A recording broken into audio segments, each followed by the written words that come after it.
ನಮಸ್ತೆ ಮಿತ್ರರೇ, ಎಲ್ಲರೂ ಹೇಗಿದ್ದೀರಿ? ಎಲ್ಲರೂ ಖುಷಿಯಾಗಿ ಚೆನ್ನಾಗಿದ್ದೀರಿ ಅಂತ ಭಾವಿಸ್ತಾ ಇವತ್ತು ನನ್ನ ಅಡಿಗೆ ಮನೆಯಲ್ಲಿ ನಾನು ಕೇಕ್ ಕಲ್ತಪ್ಪ ಮಾಡಿದ್ದೇನೆ. ನನ್ನ ಈ ಚಾನಲ್ನಲ್ಲಿ ವಿಧ ರೀತಿಯ ಕಲ್ತಪ್ಪಗಳನ್ನು ನಾನು ಮಾಡಿ ತೋರಿಸಿದ್ದೇನೆ.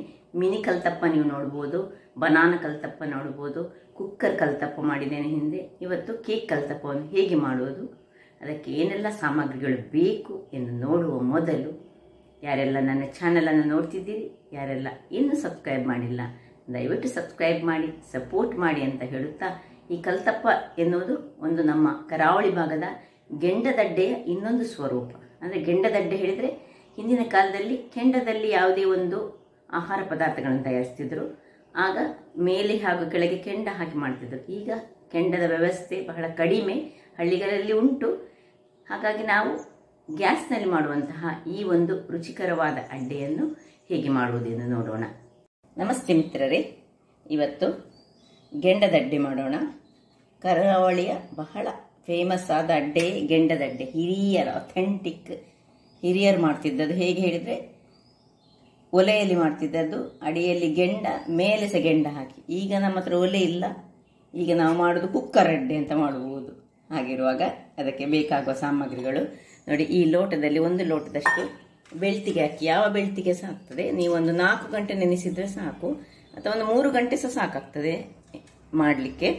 ಬೆಳಿಗಿನ ಬ್ರೇಕ್ಫಾಸ್ಟ್ ಆಗಿ ಸಹ ಉಪಯೋಗಿಸ್ಬೋದು ನಾವು ಇದನ್ನು, ಅಥವಾ ಸಂಜೆಯ ಕಾಫಿಯಲ್ಲಿ ಸಹ ಉಪಯೋಗಿಸ್ಬೋದು. 1 ಈರುಳ್ಳಿಯನ್ನು ಚೆನ್ನಾಗಿ ಹೆಚ್ಚಿಟ್ಟುಕೊಂಡದ್ದು, ಮತ್ತು ಒಂದು 5-6 ಸ್ಪೂನ್ನಷ್ಟು ನಮ್ಮದು ಈ ಬೇಯಿಸಿದ ಕುಚ್ಚಲಕ್ಕಿ. ಬಿಳಿ ಅಕ್ಕಿ ಸಹ ಆಗ್ತದೆ, ನಾವು ಹೆಚ್ಚಾಗಿ ಕುಚ್ಚಲಕ್ಕಿ ಯೂಸ್ ಮಾಡೋದು. ಸ್ವಲ್ಪ ಹೀಗೆ ತೆಂಗಿನ ತುರಿ, ಇದು ಆಪ್ಷನಲ್, ಬೇಕಿದ್ರೆ ಮಾತ್ರ. ಮತ್ತು ಸ್ವಲ್ಪ ಒಂದು 6 ಚಮಚದಷ್ಟು ಕೊಬ್ಬರಿ, ಒಣ ಕೊಬ್ಬರಿ ಸಹ ಆಗ್ತದೆ, ಅಥವಾ ಹಸಿ ಕೊಬ್ಬರಿಯನ್ನು ಹೀಗೆ ಸಣ್ಣ ಸಣ್ಣದಾಗಿ ಕಟ್ ಮಾಡಿ ಇಟ್ಕೊಳ್ಬೇಕು. ಮತ್ತು ಒಂದು 100 ಗ್ರಾಮ್ಸ್ನಷ್ಟು, 75 ಗ್ರಾಮ್ಸ್ ಸಾಕು ಈ 1 ಲೋಟಕ್ಕೆ.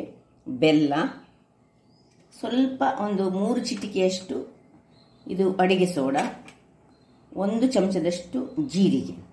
ಈಗ ಮೊದಲಿಗೆ ಒಂದು ಮಿಕ್ಸಿ ಜಾರ್ನಲ್ಲಿ ನಾವು ಈ ಒಂದು ಅಕ್ಕಿಯನ್ನು ಹಾಕೊಳ್ಳೋಣ. ಇನ್ನು ಅಕ್ಕಿಯೊಟ್ಟಿಗೆ ಈ 5 ಸ್ಪೂನಿನಷ್ಟು ಅನ್ನ, ಈ ತೆಂಗಿನ ತುರಿ ಮತ್ತು ಜೀರಿಗೆಯನ್ನು ಹಾಕೊಳ್ಳೋಣ.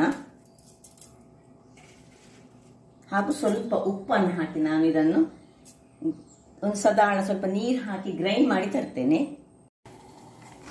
ನೋಡಿ ವೀಕ್ಷಕರೇ, ಸ್ವಲ್ಪ ನಾನು ದಪ್ಪದಲ್ಲೇ ಕಡಿದುಕೊಂಡೆ. ಯಾಕೆ ಹೇಳಿದ್ರೆ ಒಳ್ಳೆ ಫೈನ್ ಆದ ಪೇಸ್ಟ್ ಮಾಡಿಕೊಂಡಿದ್ದೇನೆ.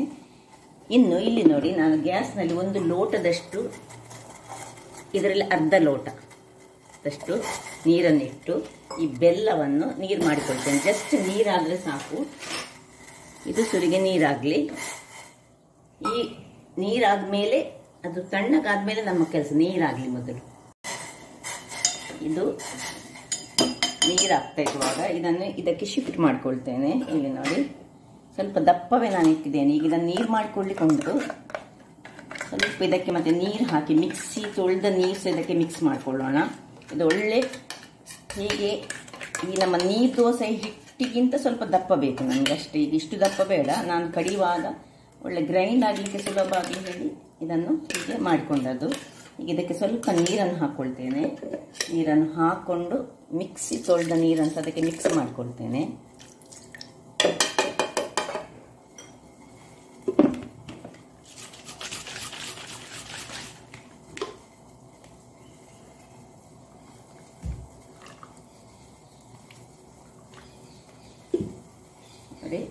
ಇನ್ನೀಗ ಇದಕ್ಕಿಂತ ಹೆಚ್ಚು ನೀರು ಮಾಡಬೇಡ. ಬೆಲ್ಲದ ನೀರನ್ನು ಈಗ ನಮಗೆ ಸೇರಿಸುವಾಗ ಅದು ಇನ್ನೂ ಸಹ ನೀರಾಗ್ತದೆ ನಮಗೆ.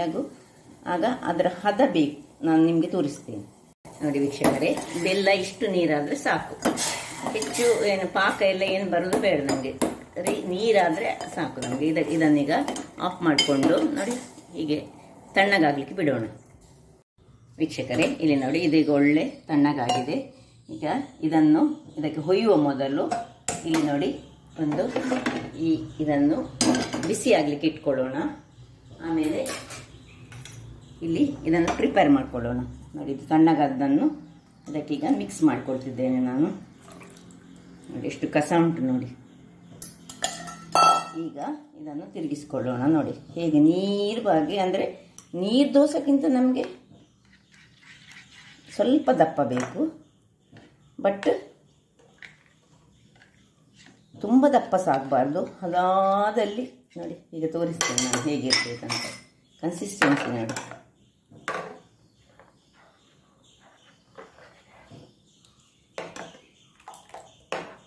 ಹೀಗೆ ಬರಬೇಕು. ಈಗ ಇದಕ್ಕೆ ಒಂದು ನೋಡಿ 3 ಪಿಂಚ್, 1/4 ಚಮಚ ಸಹ ಬೇಡ, ಅಡಿಗೆ ಸೋಡಾವನ್ನು ಸೇರಿಸಿದ್ದೇನೆ ನಾನು. ಸೇರಿಸಿ ಒಳ್ಳೆ ಬೀಟ್ ಮಾಡ್ಕೊಳ್ಬೇಕು. ಬೀಟಿಂಗ್ ಈಗ ನಮಗೆ ವೆರಿ ಇಂಪಾರ್ಟೆಂಟ್. ಸ್ವಲ್ಪ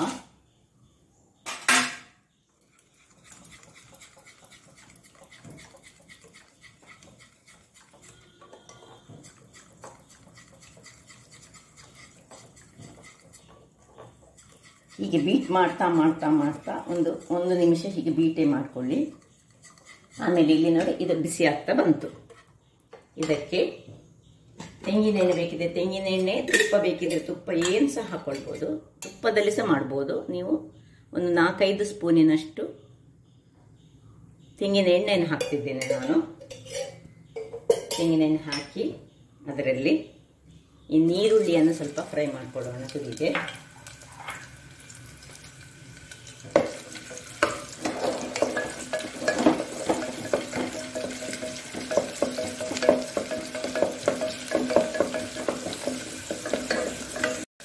ನೀರುಳ್ಳಿ ನೋಡಿ ಸ್ವಲ್ಪ ಕಲರ್ ಚೇಂಜ್ ಆಗ್ತಾ ಬರುವಾಗ ನಾವು ಅದರಲ್ಲಿ ಈ ಕಟ್ ಮಾಡಿದಂತಹ ತೆಂಗಿನ, ಇದು ನಂದು ಸ್ವಲ್ಪ ಹಸಿ ತೆಂಗಿನಕಾಯಿ ಎಣ್ಣೆ, ನಿಮ್ಮ ಹತ್ರ ಒಣಗಿದ ಕೊಬ್ಬರಿ ಇದ್ದರೆ ಅದನ್ನು ಸಹ ಯೂಸ್ ಮಾಡ್ಬೋದು. ಇದನ್ನು ಚೆನ್ನಾಗಿ ಈಗ ಕಂದು ಬಣ್ಣ ಬರುವ ತನಕ ಹುರಿಯೋಣ.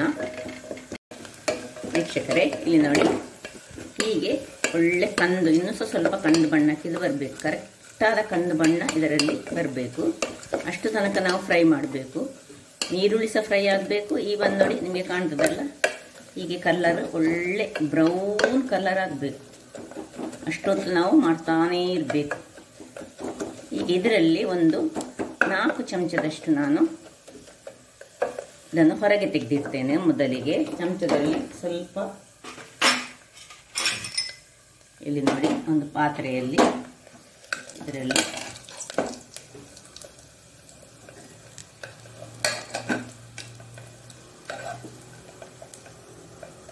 ಇಷ್ಟನ್ನು ಹೊರಗೆ ತೆಗೆದು ಮೇಲೆಗೆ ಹಾಕಲಿಕ್ಕೆ, ಉಳಿದದ್ದು ಇದು ಕೆಳಗಡೆ ಇರಲಿ. ನೋಡಿ ಕೆಳಗೆ. ಈಗ ಇಲ್ಲಿ ನಾವು ಮಾಡಿಟ್ಟಂತಹ ಇದನ್ನು ನೋಡಿ ಹೀಗೆ ನಿಮಗೆ ಕನ್ಸಿಸ್ಟೆನ್ಸಿ ಕಾಣ್ತದಲ್ಲ ಹೇಗಿರಬೇಕಂತ. ಇದನ್ನು ನಾನು ಮುಂಚೊಮ್ಮೆ ನನ್ನ ವಿಡಿಯೋದಲ್ಲಿ ಚಾನಲಲ್ಲಿ ತೋರಿಸಿದ್ದೇನೆ. ಕೆಲವರಲ್ಲಿ ಹಿಂದಿನ ವಿಡಿಯೋ ನೋಡುವುದಿಲ್ಲ, ಅದಕ್ಕೋಸ್ಕರ ಇವತ್ತು ಪುನೊಮ್ಮೆ ನಾನು ಮಾಡುವಾಗ ಮಾಡ್ತಾ ಇದ್ದೇನೆ. ಈಗ ನೋಡಿ ಇದನ್ನು ಇದಕ್ಕೆ ಹೀಗೆ ತುರಿದುಕೊಳ್ಬೇಕು.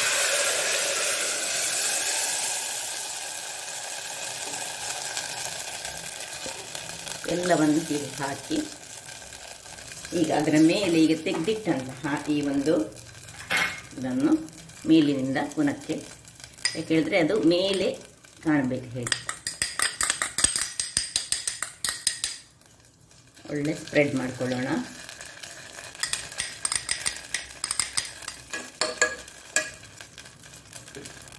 ಮೇಲೆ ಅದು ತೇಲ್ತಾ ಇರಬೇಕು. ಕಾಣ್ತದಲ್ಲ ಹೇಗೆ ಅಂತ. ಈಗ ಕುಕ್ಕರ್ನ ಬಾಯಿಯನ್ನು ನಾವು ಮುಚ್ಚಿಕೊಳ್ಳೋಣ. ನೋಡಿ ಇದು ಬೇಕು, ಇದು ಸಹ ಬೇಕು, ವಿಸಿಲ್ ಮಾತ್ರ ಬೇಡ ನಮಗೆ. ಇಲ್ಲಿ ನೋಡಿ ಹೀಗೆ ಮುಚ್ಚಿ ಈಗ ಇದು ಸ್ವಲ್ಪ ಒಂದು 2 ನಿಮಿಷದ ನಂತರ ಈಗ ಒಂದು ದೊಡ್ಡ ಉರಿಯಲ್ಲಿರಬೇಕು. ಅದರ ನಂತರ ನಾನು ಹೇಳ್ತೇನೆ, ಇಲ್ಲಿ ನಾವೊಂದು ಓಲ್ಡ್ ನನ್ನ ಹತ್ರ ಇದ್ದಂತಹ ತವಾವನ್ನು, ನಿಮಗೆ ಯೂಸ್ ಮಾಡದ ತವಾಗಳಿರ್ತದಲ್ಲ ಅದನ್ನು ಆನ್ ಮಾಡಿಟ್ಟುಕೊಂಡು ಇದು ಬಿಸಿ ಆಗಲಿಕ್ಕೆ ಇಡ್ಲಿ. ಇದೀಗ 2 ನಿಮಿಷ ಇದರಲ್ಲಿ ಹೈ ಫ್ಲೇಮಲ್ಲಿ ಇಟ್ಟುಕೊಂಡು ಆಮೇಲೆ ಇದನ್ನು ನಾವು ತೆಗೆದು ಆಫ್ ಮಾಡಿ ಅದರಲ್ಲಿ ಇದು ಬಿಸಿ ಆಗಬೇಕು. ಬಿಸಿ ಆದಮೇಲೆ ಅದರಲ್ಲಿ ಇಟ್ಟುಕೊಳ್ಳು. ತೋರಿಸ್ತೇನೆ ನಾನು ಹೇಗೆ ಹೇಳಿ.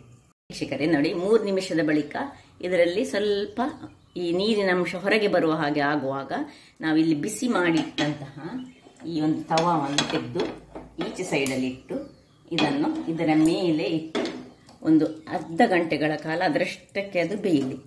ಇಲ್ಲಿಗೆ ಇಟ್ಟೇವು ನೋಡಿ.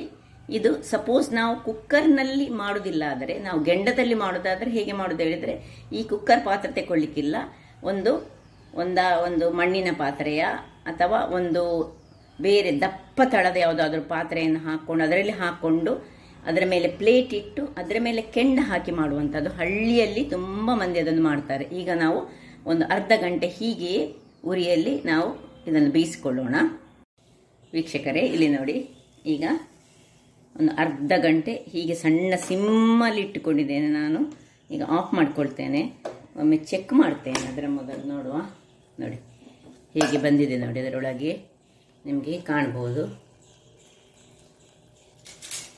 ಒಮ್ಮೆ ಹೀಗೆ ಹಾಕಿ ಇಲ್ಲ, ಇನ್ನೂ ಸಹ ಬೇಯಲಿಲ್ಲ ಇದು ನೋಡಿ. ಹೀಗಿರುವಾಗ ಬೇಯಲಿಲ್ಲ ಅಂತೇಳಿ ಅರ್ಥ. ಹಾಗಿರುವಾಗ ಪುನಃ ಸ್ವಲ್ಪ ಹೊತ್ತು ನಾವು ಇಟ್ಕೊಳ್ಳೋಣ. ಯಾಕಂದರೆ ನಾನು ತುಂಬ ಸಿಮ್ಮಲ್ಲಿ ಇಟ್ಟುಕೊಂಡಿದ್ದೆಲ್ಲ. ಈಗ ಪುನಃ ಮುಚ್ಚಿಟ್ಟುಕೊಂಡು ಇನ್ನೊಂದು 10 ನಿಮಿಷ ಇಟ್ಕೊಳ್ಳೋಣ. ಸ್ವಲ್ಪ ಉರಿ ದೊಡ್ಡದು ಇಟ್ಕೊಳ್ತೇನೆ. ವೀಕ್ಷಕರೇ ನೋಡಿ, ಇಲ್ಲಿ ನೋಡಿ ಸ್ವಲ್ಪ ವಿಸಿಲ್ ಇಲ್ಲ ಅಲ್ಲ ನೋಡಿ. ಹೀಗೆ ಮಾಡುವಾಗ ಇಲ್ಲಿ ಹೊಗೆ ಬರ್ತಾ ಉಂಟು. ಆಗಿದೆ ಅಂತ ಲೆಕ್ಕ ನೋಡಿ. ಗ್ಯಾಸ್ ಆಫ್ ಮಾಡ್ಕೊಳ್ತಿದ್ದೇನೆ. ಇಲ್ಲಿ ನೋಡಿ ಹೇಗೆ ಬಂದಿದೆ ನೋಡಿ.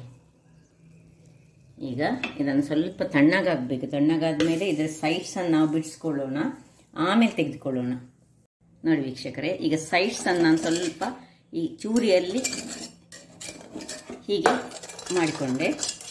ಇನ್ನು ಇದನ್ನೊಂದು ಪ್ಲೇಟಿಗೆ ಹೀಗೆ ನೋಡಿ ಹೇಗೆ ಬಂತು ನೋಡಿ. ಹೀಗೆ ಕೇಕಿನಾಗೆ ಬಂದಿದೆ. ಏನು ಚೆನ್ನಾಗಿ ಬಂದಿದೆ ನೋಡಿ. ಕೇಕಿನ ಹಾಗೆ ಬಂದಿದೆ. ಈಗ ಇದನ್ನು ನಾವು ಕಟ್ ಮಾಡಿಕೊಳ್ಳೋಣ. ನೋಡಿ ಎಷ್ಟು ಮೆದುವಾಗಿ ಬಂದಿದೆ ನೋಡಿ. ಹೇಗೆ ಬಂದಿದೆ ನೋಡಿ.